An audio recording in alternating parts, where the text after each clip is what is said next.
மணிப்பூர் பிரச்சனை அப்படிங்கிற ஒன்றை பற்றி தான் எப்பவுமே திமுக காரங்க மேடைக்கு மேடை பேசிட்டே வராங்க. கடந்த தேர்தல் பிரச்சாரத்தில் கூட திமுகவை சார்ந்தவர்கள் தேர்தல் பிரச்சாரம் எல்லாவற்றிலும் பயன்படுத்தியது இந்த மணிப்பூர் கலவரத்தை பற்றின செய்திகளை தான்.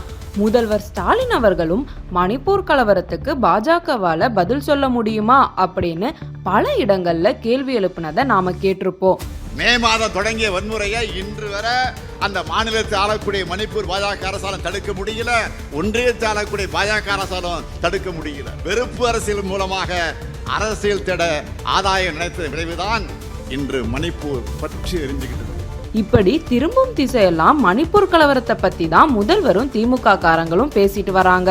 இந்த நிலையில இன்னைக்கு இஃப்தார் நோன்பு விழாவில் பங்கேற்ற பாஜக தலைவர் அண்ணாமலை அவர்கள் முதல்வரோட இந்த மணிப்பூர் அரசியலுக்கு பதிலடி கொடுத்திருக்காரு.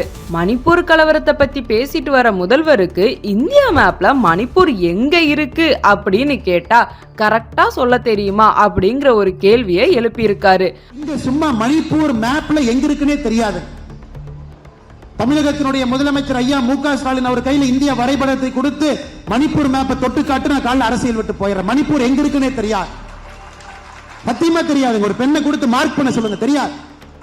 மணிப்பூர்ல நடந்ததற்கு பாரதிய ஜனதா கட்சி பாரத பிரதமர் நரேந்திர மோடி அவர்கள் காங்கிரஸ் ஆட்சி காலத்தில் 10 ஆண்டு காலம் மணிப்பூர்ல என்ன நடந்துச்சுன்னு உங்களுக்கு தெரியும்.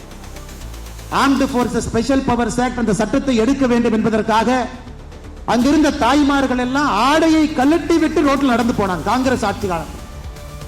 அந்த மணிப்பூர் கொஞ்சம் கொஞ்சமாக அமைதி திரும்பி வந்து கொண்டிருக்கும் பொழுது 2 சமுதாயத்திற்கு ஏற்பட்ட நடந்த பிரச்சனையை இன்னைக்கு மறுபடியும் மாநில அரசு ராஜினாமா செய்து ஆளுநர் ஆட்சி மறுபடியும் அது ஒரு கண்ட்ரோலுக்கு வந்திருக்கு. எங்க நடந்தாலும் உடனே பாரதிய ஜனதா கட்சியின் மீது தேசிய ஜனநாயக கூட்டணி மீது பழியை போடுவது மட்டுமே முழு நேரமாக நம்முடைய முதலமைச்சர் ஐயா மு.க. ஸ்டாலின் அவங்க வச்சிருக்கிறாங்க.